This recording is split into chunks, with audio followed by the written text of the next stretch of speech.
ગીર સોમનાથના કોડીનારમાં ગેરકાયદેસર ચિકન કટિંગનો મામલો. કોડીનારમાં ઠેર ઠેર ચિકન કટિંગની દુકાનો. પાલિકા તંત્રએ દુકાન સીલ કરી અને અન્યોને તંત્ર દ્વારા આખરી નોટિસ અપાઈ. કોડીનાર શહેર વિસ્તારમાં ઠેક ઠેકાણે ખુલી ગયેલ ગેરકાયદેસર ચિકન કટિંગ દુકાનો પર તંત્રએ તવાઈ બોલાવી છે.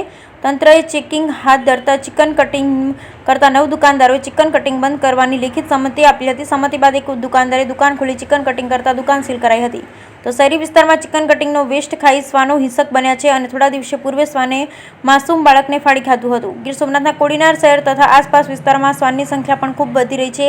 શહેરી વિસ્તારમાં શ્વાનો ખૂંખાર અને હિંસક બની રહ્યા છે. ત્યારે આવી જ એક દુઃખદ ઘટના કોડીનાર શહેરના મધ્યે બંધ પડેલી રેલવે ટ્રેક પર 4 માસની માસૂમ બાળકીને ફાડી ખાધી. તેના ભાગરૂપે ભવિષ્યમાં કોઈ અનિચ્છનીય ઘટના ન બને તે માટે નગરપાલિકા દ્વારા કોડીનારમાં ઠેક ઠેકાણે બિલાડીના ટોપની જેમ ફૂટી નીકળ્યા ચિકન કટિંગની ગેરકાયદેસર દુકાનદારોને બંધ કરવા નોટિસ પાઠવી હતી. ત્યારે દુકાનદારોએ નોટિસ અવગણી દુકાનો ખુલ્લી રાખી ચિકન કટિંગનું વેચાણ ચાલુ રાખતા તંત્ર દ્વારા તવાઈ બોલાવી હતી.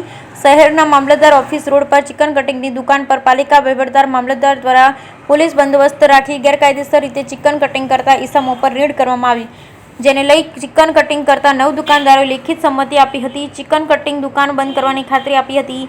જ્યારે તંત્ર દ્વારા ફરી ચેકિંગ હાથ ધરાયું હતું. ચેકિંગ બાદ પાણી જાંપા વિસ્તારમાં આવેલ બરકત ચિકન હાઉસ દ્વારા દુકાનની અંદર દરવાજો બહારથી અટકાવી અંદરથી ચિકન કટિંગ કરતા હોવાનું જણાતા પાલિકા તંત્ર દ્વારા બરકત ચિકન હાઉસને સીલ કરાયું હતું.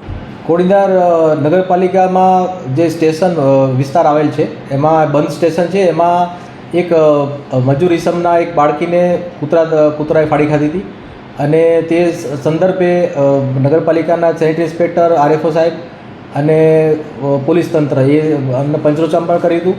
એમાં એવું જણાવવામાં આવ્યું હતું કે નજીકમાં જે ચિકન શોપ છે એનું જે મટીરિયલ વેસ્ટ આવે છે જેના કારણે કૂતરા તેમજ દીપડાઓ પણ ગંધથી આવી જતા હોય છે. તો જેના કારણે અમે નજીકની જે ચિકન શોપ છે એને બંધ કરાવી હતી.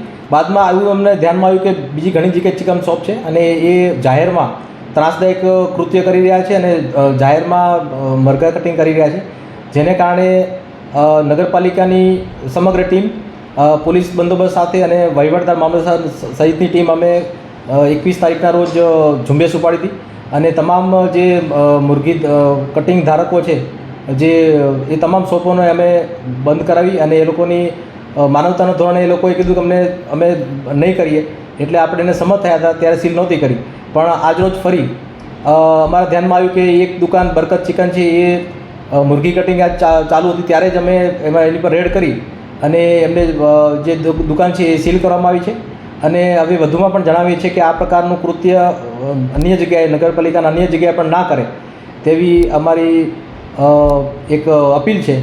અને એક જ જગ્યાએ જે ફિશ માર્કેટ છે એમાં અમે સ્ટોલ રાખેલા છે ત્યાં એ લોકો ધંધો કરી શકે છે.